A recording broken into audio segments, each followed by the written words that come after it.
Action Addicts podcast, our hustle's the vision. Talking film biz tips with precision. If we can't make deals, then there's no collision. No biz, no show, that's the motto we breathe. Living fast, go slow, dreams sewn from the sleeve. Hello and welcome to Austin Action Fest, Action Addicts podcast. I am Keisha CG and I'm one of your hosts of the podcast. I am also a festival assistant for the Austin Action Film Festival. What's up, everybody? Themselves. What's going on? I'm Joe Barajas, local to Austin, local filmmaker, producer, writer, director, and I'm on here. I'm on here. That's awesome. And Danielle? Nope, I'm last. You go. Oh, I'm gonna go. Oh, you're gonna do the intro. Cool. Yeah. You know what it is. It is Lord Reddick, aka Lord Violence. Benjamin Reddick here, the violence conductor with the Austin Action Addicts.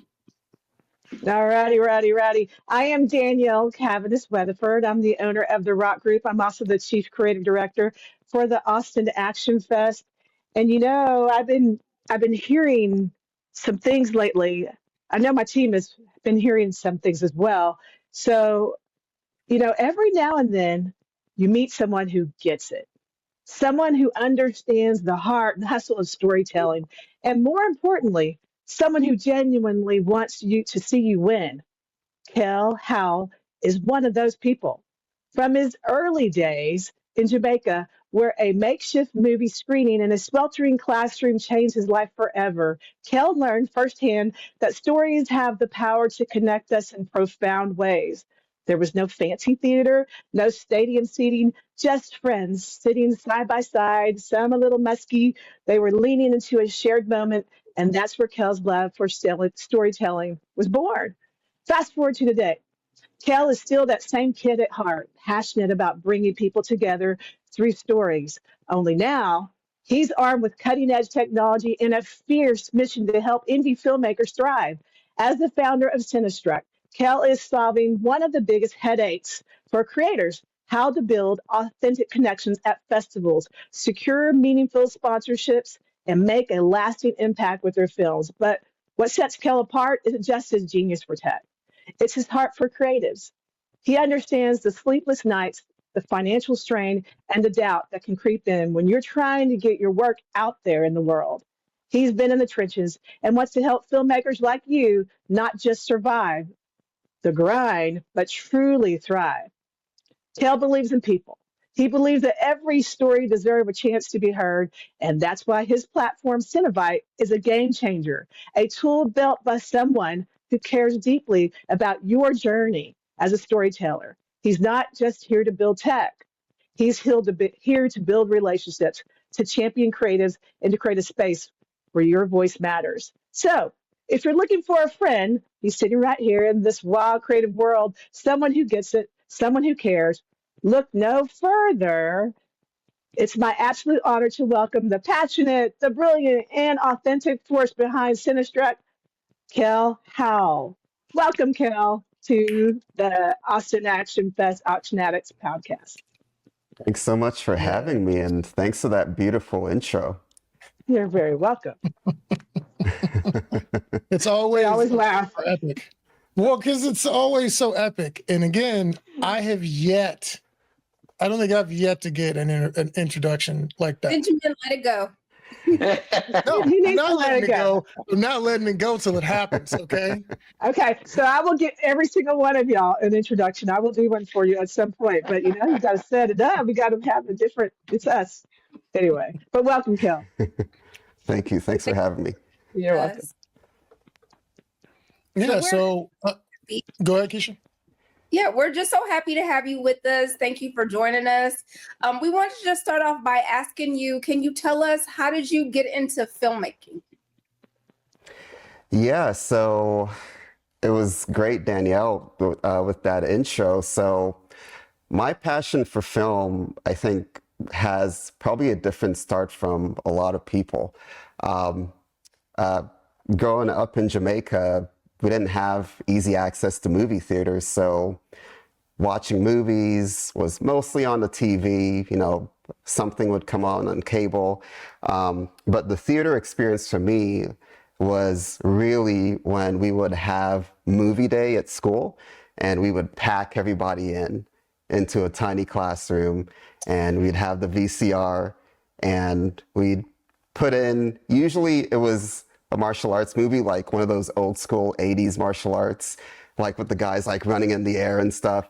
And that was like the best thing in the world for all of us at the school. But when I moved to the States when I was young, I did have that theater experience. I remember the first film I ever saw in the theater, it was George of the Jungle. So not like what you would consider the masterpiece, you know, as your first introduction to the film, like in that big screen format. But for me, it was mind blowing. And I think that's what really kicked it off for me, like being able to kind of be in a space where you're engulfed in a story and there's no distractions, nothing around except the people around you who are also having this shared experience. That really kicked it off for me. And since then, you know, I wanted to be on the other side, figuring out how to create that experience for other people as well. So that was really the start for me. You know, beyond that, obviously started studying film, went to film school and, you know, just learning about the craft and everything. But yeah, that was really the start, just kind of having that experience together with other people, just going into the magic of cinema. I mean, there's nothing like it. And ever since then, I caught the bug, man. Was that Brendan Fraser as George of the Jungle? That part of that one? That was That's an Brendan awesome. Fraser. That's an awesome. You know, the funny thing is, I haven't seen it since then, since I was 7 years old at the time, and I've never seen it since then, and I kind of don't want to because my fear is that it might ruin the magic. So No, it's fantastic. I've seen it a number of times. It's fantastic. He's fantastic. I think you would adore it still, but you do you. No, I'm trying to think of a movie that I will be afraid to rewatch it now that I'm critical of film, because you'd see more of the errors that are taking place. Yep. I got to think about that. There's a movie and I can't remember what it was, but I do remember thinking I don't want to see this again because my knowledge right now is going to ruin it. I just can't remember the name of the film. It's going to come to me today. It's going to come to me. I'll tell you about it. Yeah, that does happen once you have that experience. But that's also like the beauty in it, you know? It's now you get to see some of the mistakes that might have been made or, you know, what they did well. I think that's the beauty in it. Yeah. It's part of the growth as well. Mm-hmm. It is. Like as a filmmaker, you kind of see something that you loved before, and then years later you revisit with your new knowledge and your new expertise, and then it's like, okay, you just see it in a completely different light. And for the most part, it's a positive experience, and sometimes it's not. But Dragon Ball Z, I think, is one of those ones where if I go back and rewatch the originals that got me into anime, I'm gonna feel a level of disappointment. Well, that's no different than me seeing Madden, the original Madden, versus what it is today. It's like, holy cow! Oh yeah. And I, you know, I don't know. Yeah. You know, I watched a lot of musicals and stuff like that when I was younger. So Singing in the Rain, I didn't know until I got older what I appreciated about Singing in the Rain. I love the color, the cinematic color that they had back there back then, Technicolor. But it was the movement of the camera. And I love, Keisha knows, she hears me talk about it all the time. I love movement. And that just, I go back and I watch it all the time. And the way they follow Gene Kelly through that story, just, it's like, that's what does it for me. So yeah. But that's the main. Okay. It's not all about me today. It's all about Cal. Yeah. I didn't want to jump on anybody's toes if they wanted to get going down that line. I do have a question. I mean, you talked about Jamaica, right? It's your upbringing, and now, you're creating, pretty much creating. Like, is there inspiration that you could draw that you could specifically talk about with Jamaica? Like, what does that look like, and how does that translate for you today? Yeah, I mean, there's a lot to pull from. So I really think part of it is that community aspect. There's another story, and this one isn't my story, it's my dad's story. So back in the day, this would have been the 60s or 70s, before the communities and the villages in Jamaica had even televisions at the time. So what my dad would do as kind of like this little side business, he would go on his bike with his friend. He would go into Kingston. He would ride his bike into Kingston, which is the capital of Jamaica, the main city in Jamaica. And he would rent a projector. He would rent whatever film they had. So he'd get the film reel, and he would put it on the back of his bike and ride it back into, we call it, in Jamaica, we call it country. He's going to go back to country. And he would basically set up like a screening just for the community to watch stuff. So he would tell me, how when he would set that up for his community, Glengoff in Jamaica, where my family, or my dad's family is from. So he would set that up for the community, and they did it at a school because, schools are really, in Jamaica, especially in those days, the community centers. So he would set that up, and he would have everybody come in, and he would tell me like the movies that people liked, like Lawrence of Arabia, like we think of it as a masterpiece. He was like, oh, that was so boring. Like Oh, wow. everybody was like, oh God, this movie's so boring. And he would tell us like, one day he wrote in with the film, and guess who's coming to dinner? Okay, everybody loved that film, but it was that community aspect of it, because it wasn't just like, oh, we're just gonna, take a drive over to the theater and, watch something. It was somebody from the community going, grabbing the film, bringing it back, and it became a community thing. So that always stuck with me, in terms of just film being a community-based activity. And of course, we know on the production side, when you're making a film, there is, when you see the list of credits at the end of a movie, like it's an incredible amount. But also on the other side, when you're experiencing film together, there's a huge community there as well. So I think that's always been a big inspiration, my dad telling me those stories as well. That's interesting you say that, because I would imagine that sparks conversation. You know what I mean? The fact that this is going on, and like the best part about like film festivals or filmmakers that put on screenings is that it promotes that community feeling, right? Like, hey, here's what I've done, or here's what someone else has done. Now let's go meet the filmmaker. Let's actually discuss what has transpired. But I mean, if a blockbuster is made, right, and you go to the theater, you're more than likely going yourself, and you don't get a chance to have that community feel. So it's kind of weird to know that there is a world out there where film is not for community, even though it is. But essentially, it's not promoted that way, right? You don't go pack a room with 200 people with your family and friends to watch, I don't know, name it. You know what I mean? But if it's something we've made in our community, we do. So I love hearing that your dad did that, because he was promoting, in my opinion, the real aspect of filmmaking community. That's awesome. That's awesome. Yeah. Very, very cool. Yeah. And just like sticking to this community part, and like you mentioned with film festivals, I think that's what a film festival is. Like, that's why What it is. That's why you go to a film festival. It's to talk to everyone, talk to the filmmakers, meet filmmakers, you know, whether you made a film or not. It's all the conversations. And, you know, what's different about the commercial, I guess, film going experience these days, I think we can all remember when you're in high school and you go to see a film with your friends. And as you get older, you know, like I'll go to a film to see a movie with Veronica, my wife and co-founder of Cinestruct.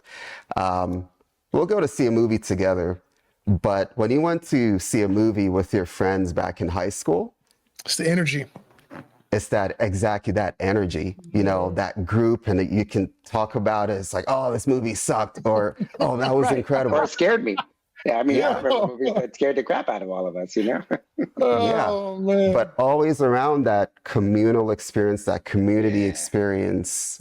I mean, it's such a big part of it. And if I'm going to go a little bit further, looking at the state of the industry right now, I think that's a little bit of what's lost, where we see the industry, there's a lot of turmoil, there's a lot of stagnation right now. And I think there's a link there because we have all these other avenues of entertainment that are way more personalized, you know, with your phone, or you can just watch it at home, you know, with your headphones on. Yeah. And we and over time, I think we're seeing the effects of that as well. So It's definitely not the same. A comedy especially does not land anywhere near the same when you're not in a crowd of people feeling it. And I'm a person who likes, I actually, weirdly enough, like going to movie theaters at like Monday at 2 in the afternoon and nobody's there. There's something kind of cool about that.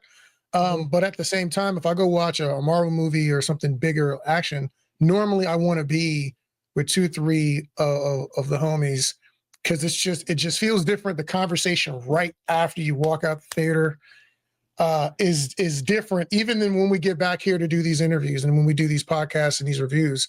That moment right out of the theater is just different. So I totally agree with you. And I think the rising part of it's the rising price of the theaters. The costs have gone up. Some of the movies have been bad. I think some of that has caused people, then, you know, obviously the virus of unknown origin kind of caused people to change their viewing habits, which is unfortunate, really. There's a lot of factors going on with that. So, Yeah. so I'll add to that, Benjamin. I mean, people don't actually mention it, but Kale touched on it. The community isn't like, there are some productions. So all the ones listening, like, I am not bashing productions, but there are some productions where it's public that they didn't like each other. And why am I going to go watch something if you didn't like, for a filmmaker like me? Now, like, granted, if it's something I'm very into, regardless what happens, I'm going to go watch it. We can all say that, right? But like, if I don't fall in love with the background, if with the production, why should I fall in love with your film? I mean, it's your baby. Why am I going to pay that? And I don't know that people say that out loud, but I feel like there's a little bit of that going on in today's world. At least some of my friends, you know, back at home in Philly, they say that, like, it's just another cash grab. That's another one that you're trying to get. I'll watch it when it comes out. Sure. So anyway. That's interesting. Yeah. And you know, you there's a redefining of how community interacts with each other over these types of creations. I mean, people will sometimes at home, they'll create the watch parties. And so now you've got your food is on your terms versus you're going with the theaters where that, you know, in a reality it helps them to make money. That's where they make the money because the studios take the larger chunk of the change. But if you're at your house, you know, you're maybe cooking some dinner, you're sitting down at the tube, somebody had a theater room, whatever that is.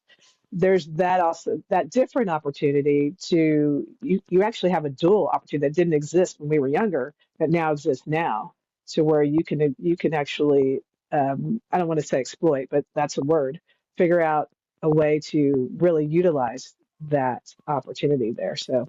Wow.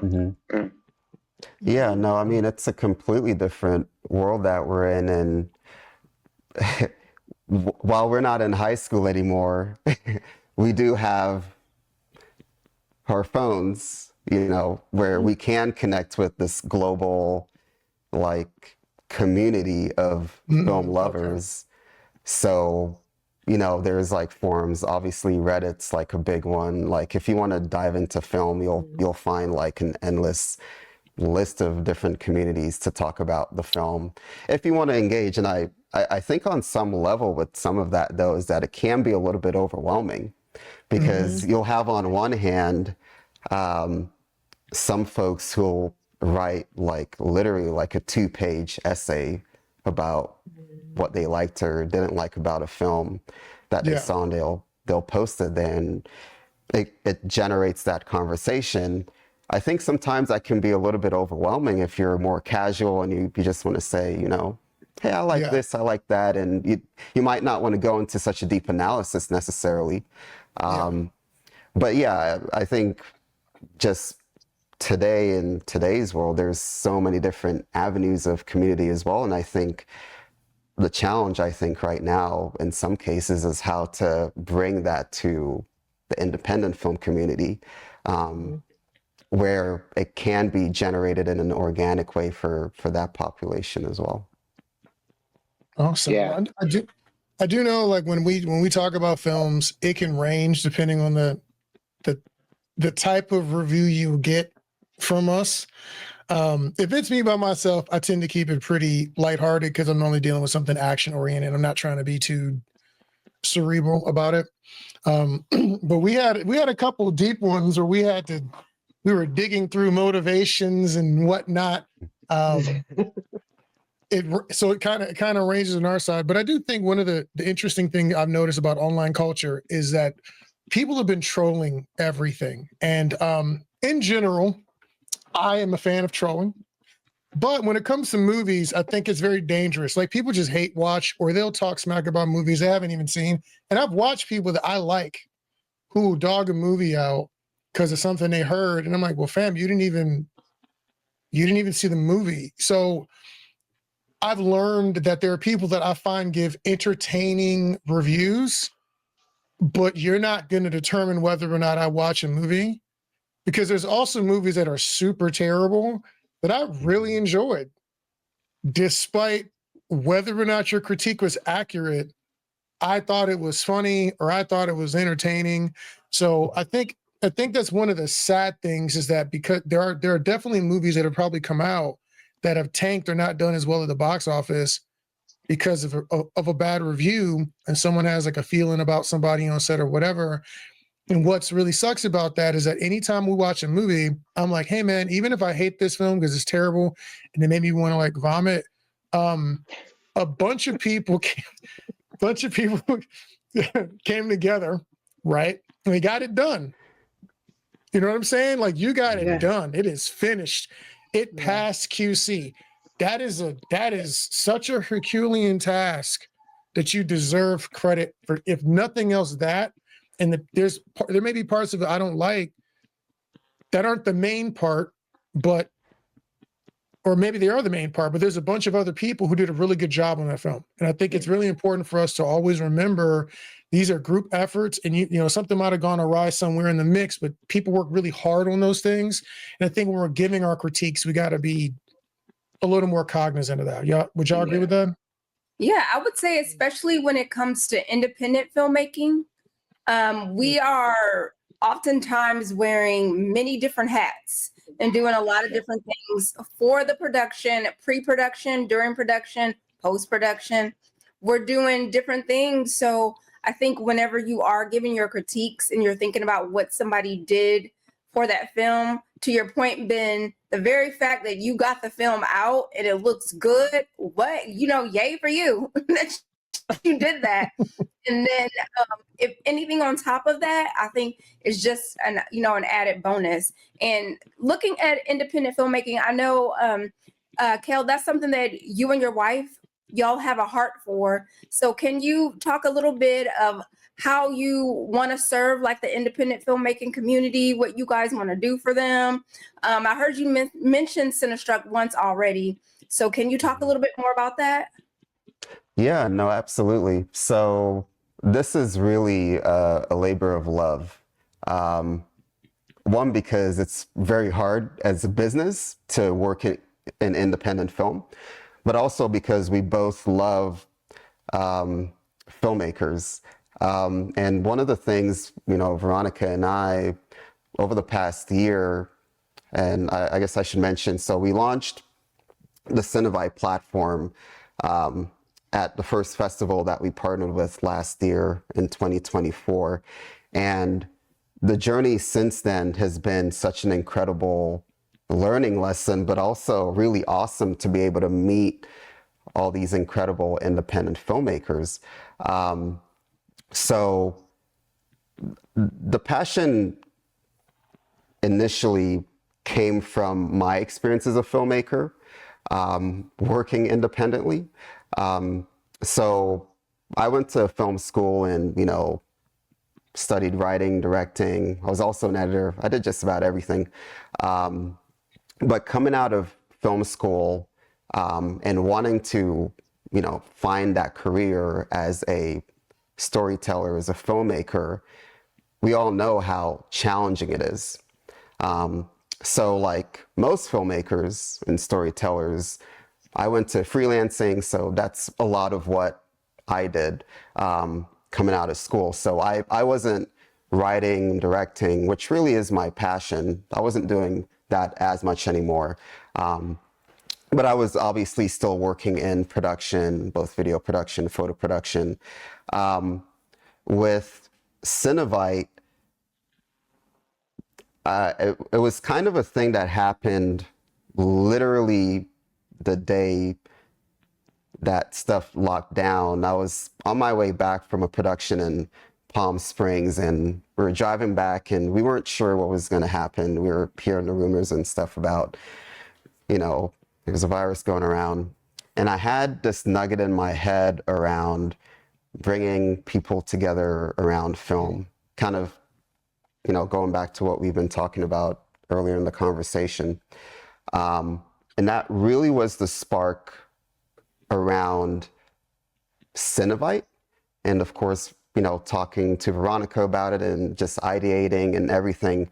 It was a little bit later, actually, that we kind of came around to independent film. So when we initially started ideating and started building out the core technology around the platform, we did an event, and at the event, we ran into a festival director that attended one of our events, and it was like a light bulb went off saying, you know what, this would be incredible for independent filmmakers. In the context of a festival where you're screening your film and you have all these other filmmakers that are screening their films, that is such a huge opportunity to connect with each other.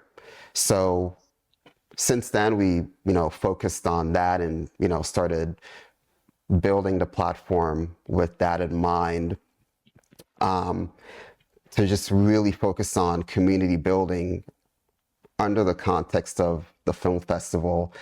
One of the things that we've kind of seen is that for filmmakers in the stage, especially writer directors, it can be very isolating.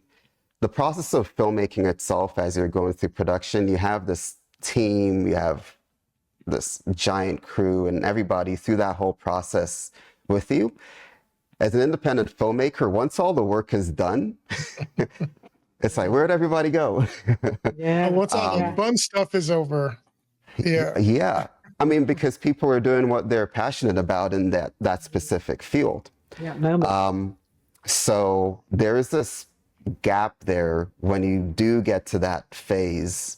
Most filmmakers these days, you're not getting a distribution from your short film, but you are going to submit to film festivals and get into film festivals, and it's a bit isolating. So kind of focusing on that area where, okay, well, you are going to meet a lot of people. Can we make that easier before the festival even starts to kind of ease you into if you're not comfortable with just walking up to random people that you see at an event, which I'm certainly not comfortable with.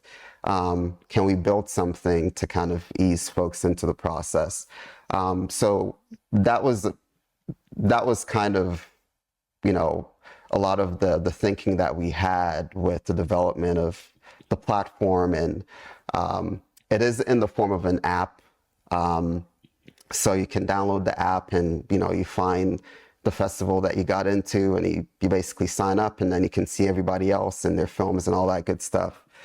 I'll be honest, one of the things that we're trying to do is, in my view, break that culture that I just described of it being so isolated and insular, because working with a lot of the filmmakers we have over the past year, I'll be honest with you guys, and I like to be frank, it's like pulling teeth sometimes.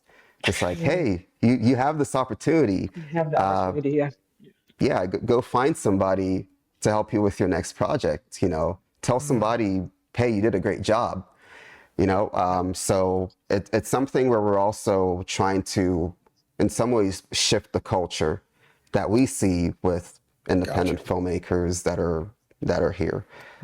So would you think that some of that could be that they don't understand the thing about business, that this is a potential marketing endeavor, this is a potential business development piece of this, and can't necessarily see the vision other than the creativity that they've been engaged in? Yeah, you've hit the nail on the head. Yeah, most filmmakers and creative people are not also business people. And the thing is, this industry in particular, it is a people business. So I live here in LA, and it is really all about who you know. This industry is all about who you know. And it's a very particular skill to network. I'm not particularly good at it. Veronica is way better. Veronica can, when we're at an event, you know, Veronica will see someone and she just notices things about people and say, oh, you know, I really like your sunglasses. And then sparks up a whole conversation. But you know what? That's hard. Not everybody gets that intuitively. And a lot of filmmakers, I think a lot of filmmakers rely on just the work, and the work can be incredible. But in this industry, if you're trying to make it, it's not just about the work. How do you get the work out there? How do you get people to see the person behind the work? People love art, they love film, but when you go to a museum, you're looking for a Picasso. You don't know what the name of Picasso's painting is. You just know that he made it. People want to know the person behind the work. And I think if filmmakers can kind of shift their thinking and not just say, oh, I put this thing out there and it's on the big screen, but present themselves more and introduce themselves more along that process, I think that's one of the things that we're focused on as well. It's interesting. Two things. One, what I've recognized at one of our most recent events is that, you know, sometimes I am the guy that's thinking business, right? Not like, just look at my art, but okay, we need to do this. We have this right, technical and blah, blah, blah, blah, blah. And we went to one of the most recent events, and it was funny to me because the busiest place at the event was not the screening room. It was the red carpet when people were doing their interviews, and everyone was around the red carpet. And like it because I am just like you, right? So I can casually go to an event, sit in a corner and not talk to anybody, and I could really be fine with that. My wife is the opposite person. She is gonna dive headlong. She's gonna come out with a new friend. They might exchange scarves. Like that's how Erica is, right? If you get me on a topic, if you say, hey man, you ever seen Street Fighter, the animated movie? All right, cool. we're in there, we're locked in. I'm good for another hour. But like, I'm not good at just mingling like that. And so it took something for me to click and go, oh, people really want to come here and be in this community. Like, I know we have one, but there is a better, more direct way to facilitate that. And that's what people are really craving. Even outside of the needing the contacts and the money and whatever, they want to get around other people who are passionate about what they're actually doing. And that was a little shift for me that I thought was very interesting. And I know that that's one of the things that made, the time you're talking about so difficult, where people couldn't get together, people couldn't go hang out with each other. They couldn't collaborate. And a lot of my artist friends told me they had a very difficult time because they were so used to performing and so used to the feedback of the crowd for the things that they were doing, to go through this span of time where you have to be separate was very, very hard on some people. So I think you're hitting the nail on the head. Definitely when you're saying things like we people are relying on the work. And it's like, well, you have to do the business of getting people to see the work, either directly or, as you say, because they see you and love you. And there's plenty of things that people like, plenty of musicians, you watch them and you're like, this dude's not that good, but people just like him or her. Mm-hmm. And that was enough for them to want to support them. So you're speaking the language. I love it. I love it. So I'm really curious about something. So I was going through your site and I looked at the pledge and onboarding, and I was intrigued. And I'll talk more about that off about some other things. But for right now, I was intrigued about the breakdown that you could possibly do with your production team, is how I looked at it, that there could be like a percentage that people make off of the way they put it on your platform. Am I on the right track with where I'm going, or are you tracking me with, well, educate me on what I might be going? Yeah, so it's an interesting idea. So what you just described isn't directly built into our pledge, the pledge part of our platform. Okay. Although certainly the filmmakers could use it that way. So the way pledge works, so once a filmmaker basically onboards through a festival and through our app to use the platform, they get access to pledge. And pledge, we call it a sponsorship platform for films that are going through the festival circuit. And what we wanted to do was use the platform of the festival to help filmmakers to fundraise. Now, immediately when we say that to anybody, they think, oh, it's crowdfunding.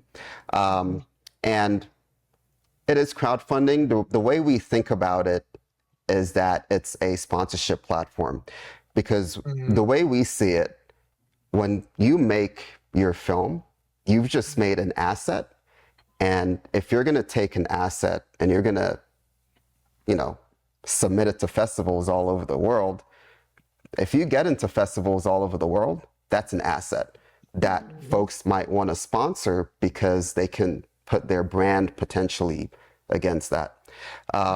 So that's the way we conceptualize pledge. Now, the way we've configured it is that the producer, because naturally, as it relates to film productions and how it's organized, the producers are the ones usually in charge of the money. So we allow the producers to enroll, and when funds come in, it's through the producer.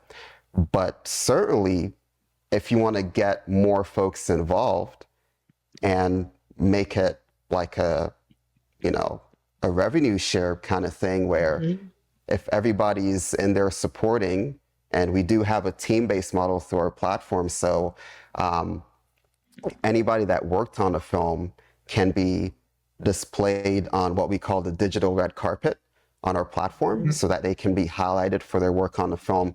Certainly the producer can say, hey, we're getting the film out there. We've gotten into 10 film festivals. We want to make some money. Hey, let's go find some business sponsors and any funds that you make, we can disperse it, based on their agreement. So, while we don't have that specific configuration that you described, I mean, it's certainly something that creative filmmakers can, leverage the platform that way to just bring more support and more energy into the rollout of the film. Yeah.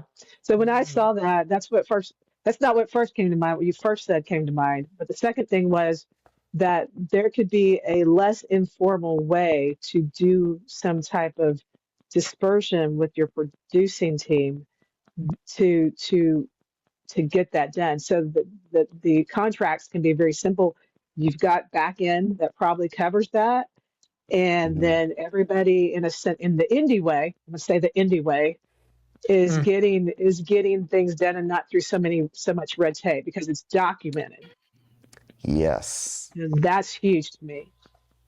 Yeah, that's a great idea, because, and I'm going to take you behind the scenes a little bit. Hopefully Veronica is okay with me with this part.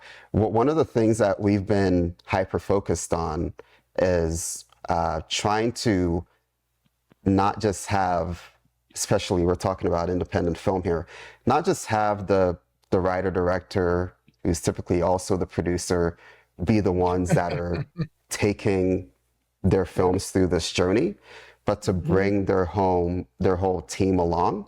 And what we're trying to figure out right now is the right incentive structures that will motivate, not just that producer, but also the whole team to come along. That's cool. So, to be honest, we haven't really cracked the code yet, because we have a couple festivals that we've worked with this month, and we worked with, which is also in Texas. You guys are in Texas, the Denton Black Film Festival. Yeah, I saw that. That's based in Texas, and we brought on 35 filmmakers with their projects to use the platform. And one of the things that we've been trying to do is to figure out the points of engagement that will entice the filmmakers to want to, do a little bit more. One of the things we really are seeing is that filmmakers do really want that spotlight. And Ben, you mentioned, at your event, that the most popular area is that area where they're interviewing the red carpet. And that's something that we're focused on replicating as well, to bring that whole team together. So yeah, behind the scenes, what we're hyper focused on right now is how to, hey, bring your whole team along for the ride. Because if you can, create that as a community, then you have that energy to get you through not just that one festival event, but the whole journey. Yeah. Awesome. Okay. No, I think that's awesome. I think that I can say for independent film, I could foresee a lot more deals that are set up and just in general, where it's some sort of a shared revenue for who does the work.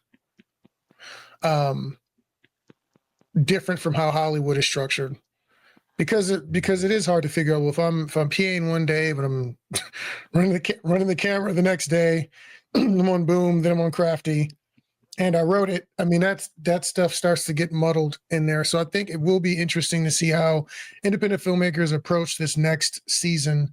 But I do think we're going to see contracts, either some sort of smart contract with crypto, or done the normal way, where people are just doing split revenue. We're going to take this movie, split it into however many parts of the cast and crew, and just go from there. I'm curious to see if people will. I'm always curious to see who's ready to take on that responsibility. Because some people don't want to do that. Some people just want to do their part and be out of it. Everybody doesn't want to be in the room making decisions and being responsible for carrying all that load. They want to move on to the next project, and that's totally fair. So I'm curious to see how this all shakes out. But I think we're going to see more deals structured that way. What do y'all think? Oh, yeah. Absolutely. No, go ahead. I was just going I to say, think, oh, coming go from ahead. the financial business, I would say profit sharing type of thing. Looking at the older ways of how a corporate community or business community, how did they share the profits with their their community, their employees? There's a lot of old school ways that aren't necessarily in the entertainment film industry. Mm. So it's a lot of it's Mm. top heavy. It's not even killed to help your worker bees in a sense. So Mhm. anyway, thought. Yeah. Yeah, I love this line of thinking. This is the stuff that I really love because what excites me is so much the opportunities that we have, because the way I see it,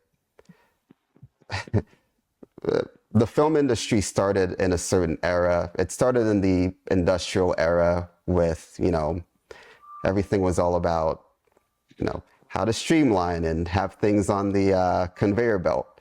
And that's really has been the structure. And I think, and I love that you guys are thinking about it this way, because it means that we're not alone thinking about things this way. I think there is so much opportunity because, it isn't necessarily sustainable with the model where the spoils, quote unquote, spoils just goes to the above the line. Right. Yeah. Because eventually everybody else that's doing the work, it just doesn't pan out.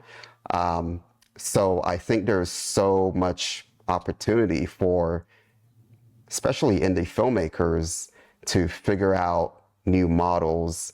And so much of that is giving the filmmakers the spotlight, not just the director, not just the writer, not just the talent, but also, the ones working the Jennies, your gaffers.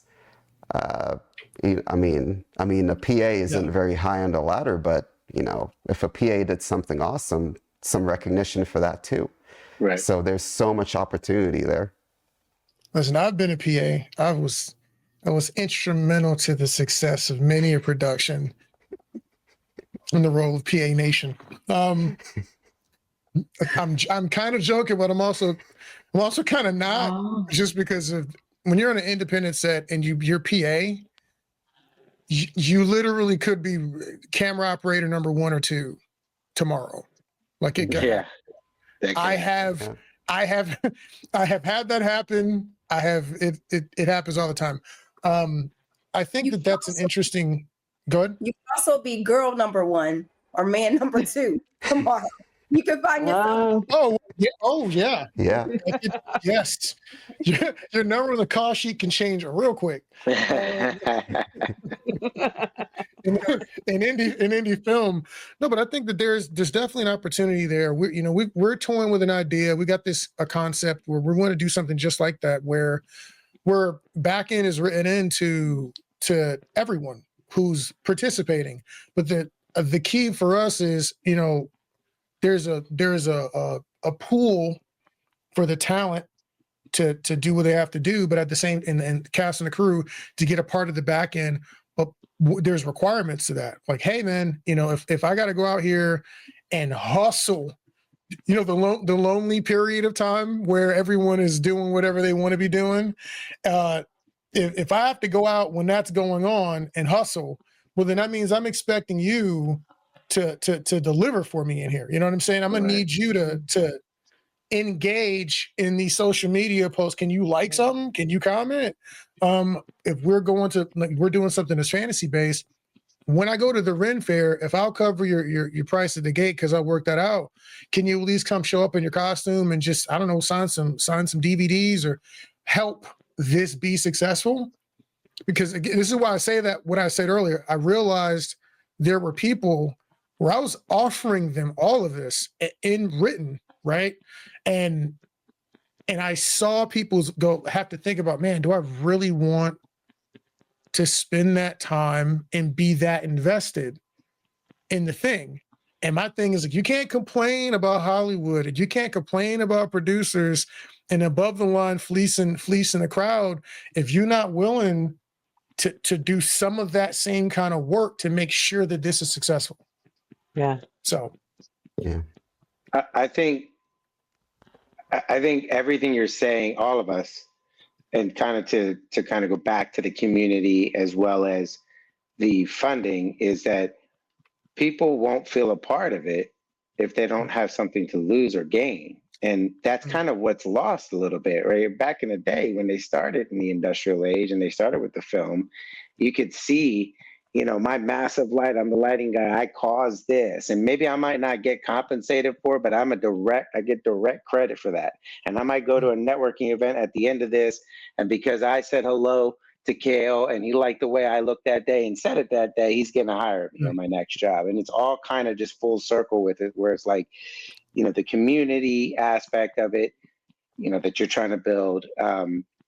You're bringing that back, and then it sounds like you're already thinking about how do people be able to get some type of compensation. I mean, because obviously somebody that spends $100,000 on a low budget film and everybody else has worked, they may not want to give them $100,000 back, but they might want to give them some kind of share. You know what I mean? So, anyways, it just sounds like what you're trying to do has a pretty realistic and holistic mentality on what film makers are trying to do or should be looking to do, because you sometimes have to nurture it back that way, right? Yeah. I think for me, filmmaking is a passion, and it's also very hard. And when I started years ago thinking about the things that made it so hard, it really came down to two main things. One was money, because filmmaking is tremendously expensive if you're trying to do it at a high level. And the other part was, with film, you can't do it alone, because the process of filmmaking is, going back to the list of credits you always see at the end of a film, you can't do it alone. So I think without figuring out those two things, it's so hard to hack it in this industry. Right. And I think, again, in terms of the opportunities, there's been so much technology in filmmaking, but so much of the attention and the investment in technology has been on the production side. How can I get my cameras smaller? How can I get a higher resolution? How can I make my lights less hot? So much of the technological innovation has been on the production side, but in my opinion, on the development side and also on the distribution side, obviously there's been a revolution with streaming and stuff, but for the vast majority of creatives, technology hasn't really been there to support those efforts. And I think that's where that's the opportunity where technology can come in to kind of support more on addressing those two things, that getting the people, or finding the people, finding that community, and also figuring out the right models around funding where it can be done sustainably. That's the key, sustainability. That is the key. And the model too. Yeah. Finding the right model. Yep. Yeah. I wanted to play something before we get too far into this. I saw on your site, I thought was pretty interesting for I think it's Cinestruct commercial. Give me 1 second here. Let me load this up for us. much about Cinevite, I hadn't heard of it before, and I think we enrolled pretty late in the game as well. I was, sort of a whim almost, and I'm so glad we did, because it was the first time we were able to really fundraise like this. I was a little unsure because I've never used a fundraising platform before. I had never taken part in a fundraising event or platform, and it gave me a chance to explore that possibility. When you guys showed up with Cinevite, it was kind of like a no-brainer to me. It was just like, oh, this is a great idea for us to be able to just like monetarily help each other. We were able to get the ball rolling and have it so people can be like, hey, here's a QR code if you want to support green humanity in future productions. And it worked out really well. A lot of friends and family were super supportive and were attracted to it immediately. A lot of fundraising that I've seen in the past is very, you need like a 10-page treatment, or, you need to do a lot of work on the back end to set it up. And this was pretty seamless. It's amazing that it's partnered with the Short Film Festival, just because you can point to something very specific when you're asking for a pledge or for someone to help support your filmmaking career. We have already divvied up the funds that we've gotten from other people and from Cinevite. And we've already started categorically using okay, here's where all the funds are going for the next production. The funds that I have received from Cinevite will be used in my further projects. There's actually a short film that I'm working on currently, and we are shooting in a couple of weeks. So this money will definitely be of great help for that project. And allows us to, do things that we wouldn't have been able to do otherwise, equipment and bringing on people with more experience, things that will ultimately elevate our work and help us to progress in our careers. The funds are really just going to go towards our being able to keep going to festivals, keep showing up and seeing people in person, which is it's got to pause for a second. I love this dude setup. You know what he's about, okay? There's no confusion. There is no confusion. My man is committed. He's like, I don't need a bathroom. I need microphones and closets is what I need. Great acoustics, man. Great acoustics. Exactly. Now let him finish. is the whole game. I do have to thank Cinevite for enabling me and my team to do so much more in the future. The funds raised and the matching is phenomenal, and we just feel very thankful for it. Any ways in which we can continue to build communities, and communities that are supportive communities, ways of helping each other out, ways of lifting each other up, ways of amplifying each other's voices, and keeping connected are net positive for all of us. It's always good to have something like Cinevite in your corner.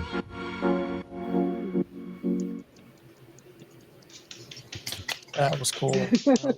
Yeah, it was very cool. Yeah. So when you see that somebody's utilizing your dream, what comes to mind? Oh man, it's it's awesome because and the filmmakers that were highlighted there, they were from the first event that we partnered with, the first festival that we partnered with. So it was really for us we built this whole thing. We've been thinking about it for a long time. Is it going to work? And then we saw that, it worked. So it was just such a great validation, and to see that there can be an additional path for filmmakers to just kind of keep going. I think so much of being able to make the pursuit as a filmmaker is all about just how you feel in the moment. And I know, like, in terms of funding, what they might have gotten through our platform at that event, probably, well, for some of them, it might have, doesn't cover their whole production. Right. But sometimes even just some validation is so much and so much, like, it's so powerful if, somebody recognizes me. Yeah. Yeah. And sometimes that's all you need to get the next project going. So for me, it was such a huge validation for the potential of what we, are able to do and the potential of this platform. Now, there's a whole lot of work, but it was an awesome validation. I do think that it's cool because we talked earlier about how lonely the process can be, especially when you get the project done and the energy's gone and it's just you in the editing room or marketing or festivals or whatever. Like, the fact that anyone would give you $1 is a big deal. But I think a lot of our friends and family don't even realize, specifically if you're not like a business owner, how much it means for someone to just give you $1, $5, $10. It's not a lot of money, but it's what that represents is heavy. And for a lot of those people that you helped do that with, you have to understand, for a lot of them, their family maybe didn't give them any money to do any of this. Strangers were the first people to pay them to do their art. Or that was the first time their family decided to give them money because they were at a thing that was official and they were now taking it seriously.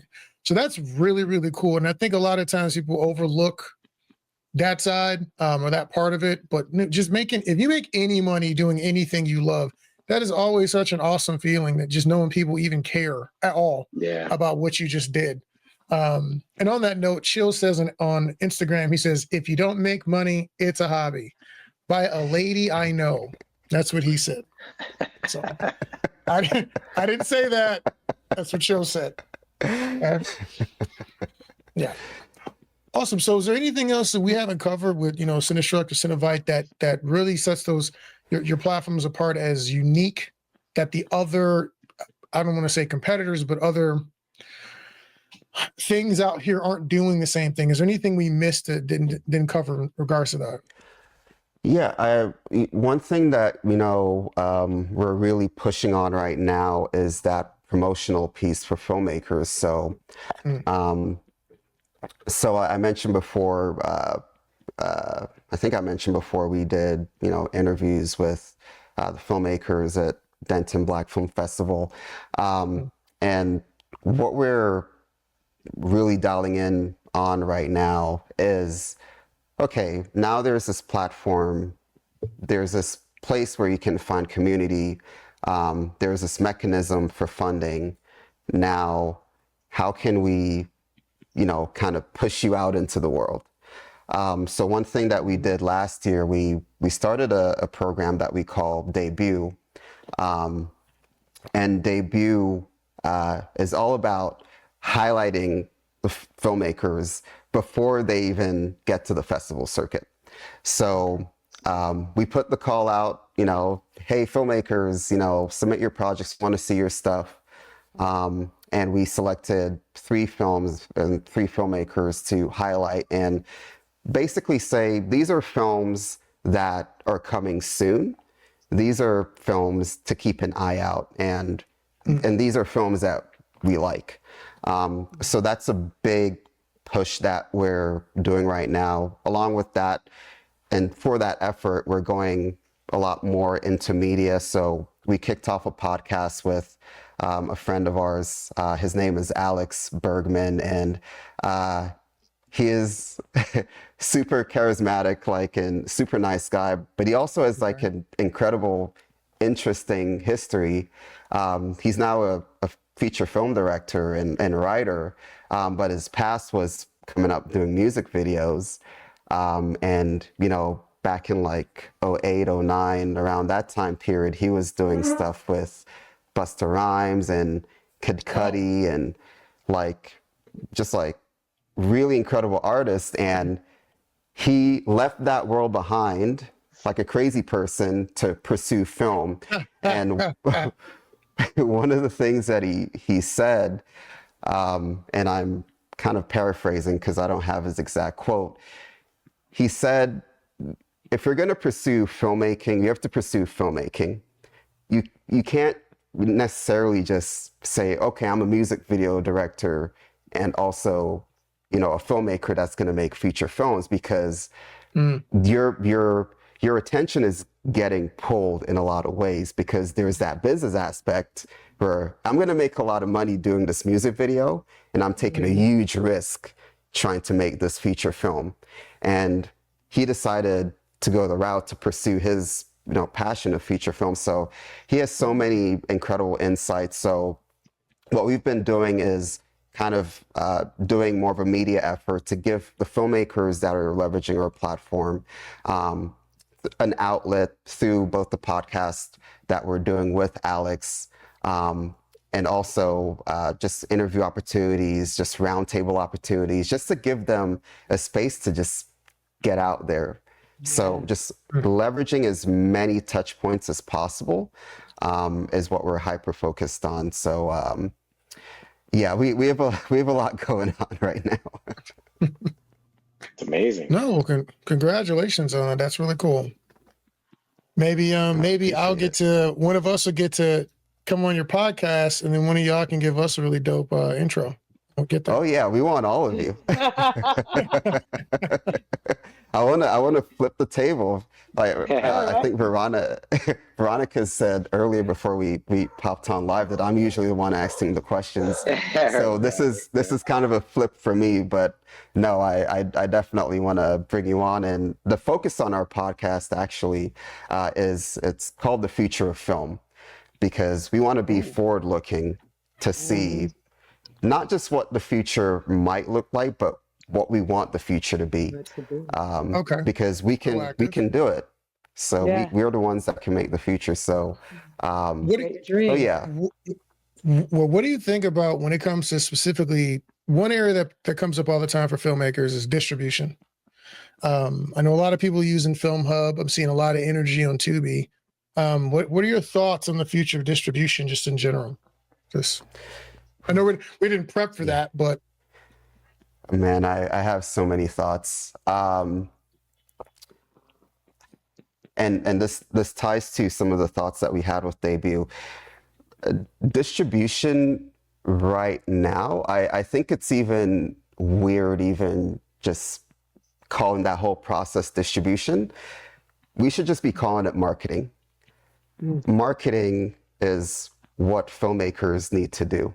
And it's not just at that stage where your film is done. It's way before even, like as soon as you get the idea, that's when marketing should start. Distribution right now, whether it's Film Hub, if you're blessed, you'll get a deal with Netflix. But most people don't get that. If you put your stuff on Film Hub, you're gonna have to spend a lot of money on marketing. So, and you know, the way they structure their deal, I think it's relatively fair. It can really cut in when you dial into it because of their percentage take.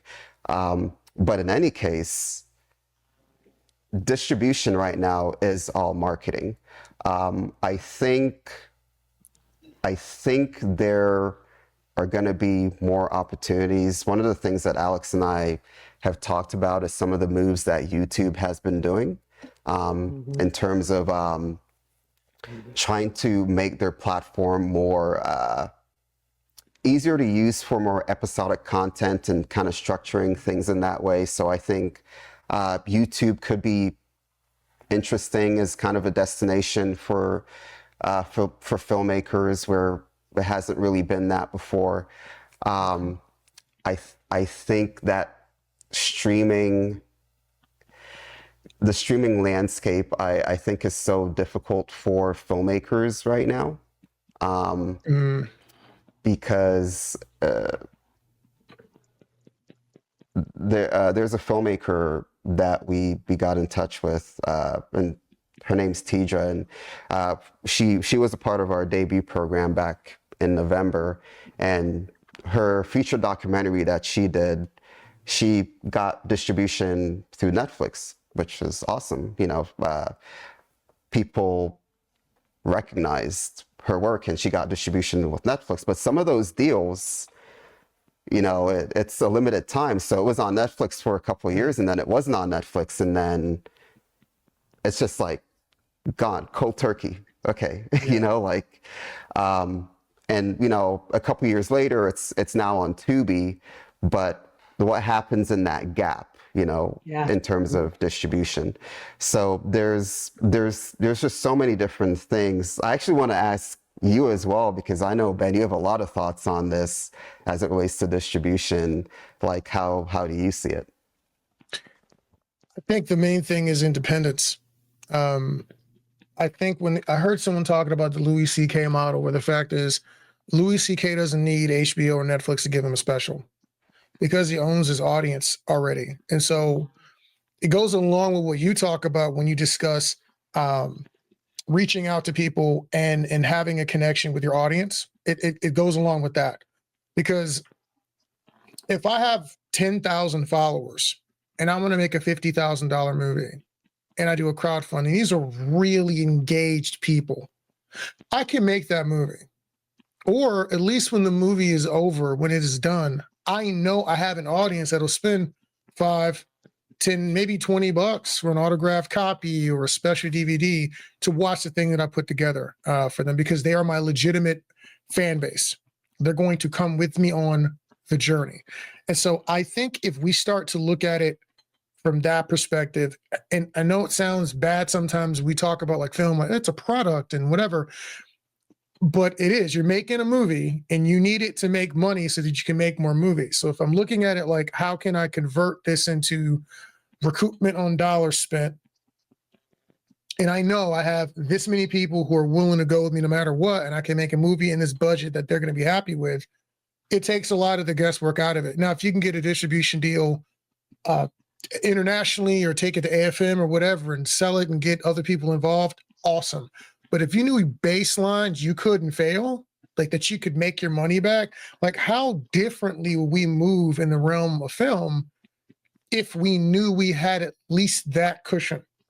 Because most of us don't. Most of us, people are going to go leverage their homes. They're going to go get a HELOC or whatever and go out here and sell a house, make a movie, live in grandma's basement. You're going to spend your last $200,000 on this movie. You don't know anything about marketing. You have no following. You're just hoping the movie is so good, it's going to bring everybody to you. And that's not business. That is some Jiminy Cricket, miracle dust, fairy godmother stuff, but that's not how people do business. And it works for some people, but it does not work a majority of the time. So that's how I look at distribution. If nothing else, can I move? Do I have enough of an audience? Can I develop that so that I have some level of control? Because if you don't have that, you don't have any control. And even when you go into the negotiations, talking about your rights for a project, they have no incentive to do things in your favor. They know that you don't have another way to monetize this project.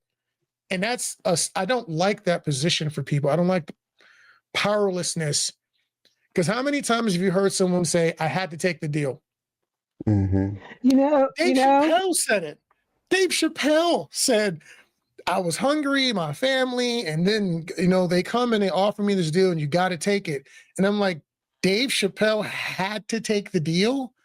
That's a sad thing to hear. And I don't think, and evidence of what happened with him and what Comedy Central is exactly why I don't think that that's a good position to be in.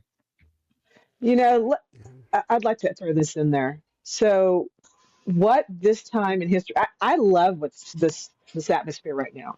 And here's why. This is an opportunity to make it on your own terms. Some people don't want to be way up here.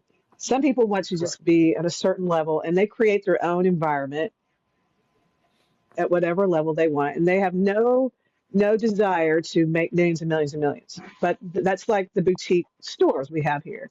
So, a great example would be Buc-ee's, right? I have a thing for Buc-ee's. They know that. So Buc-ee's doesn't do any marketing other than those signs that you see, and you'll see some things, little things that here and there, but they don't do any of that. And so they have a fan base that they developed because people like what they do. Their bathrooms are what sold their store originally, and so because the cleanest bathrooms in the world. Their aspirations were to develop a different model that catered to a certain group of people, and they just started coming, and they tell two friends, and so on and so on and so on. But they had this certain level. They sold their own gas at one point, and so if you have your community, which is what you're talking about, you're developing communal things within the environment of producing, and as well as your fan base. And so if you develop that so well to where they continue to support you to create the way you want to create, and I do agree with Ben that you have to own where your creation sits, and then you can disperse it, then your growth can be wherever you desire to make that happen. That's the beauty of it. You desire how you want your business model, if you know that. And if you don't know that, then perhaps that's what you offer to help people to also look at their business model and how to grow their business. So, yeah. Absolutely. That's you laid it out in such a great way, because I think, to your point, a big part of it, we interact with a lot of emerging filmmakers, and there's very little structure around how to pursue, what you just mentioned, Danielle, and what Ben just went over. There isn't very much, especially in the independent film world, there isn't a whole lot of structure around how to get there.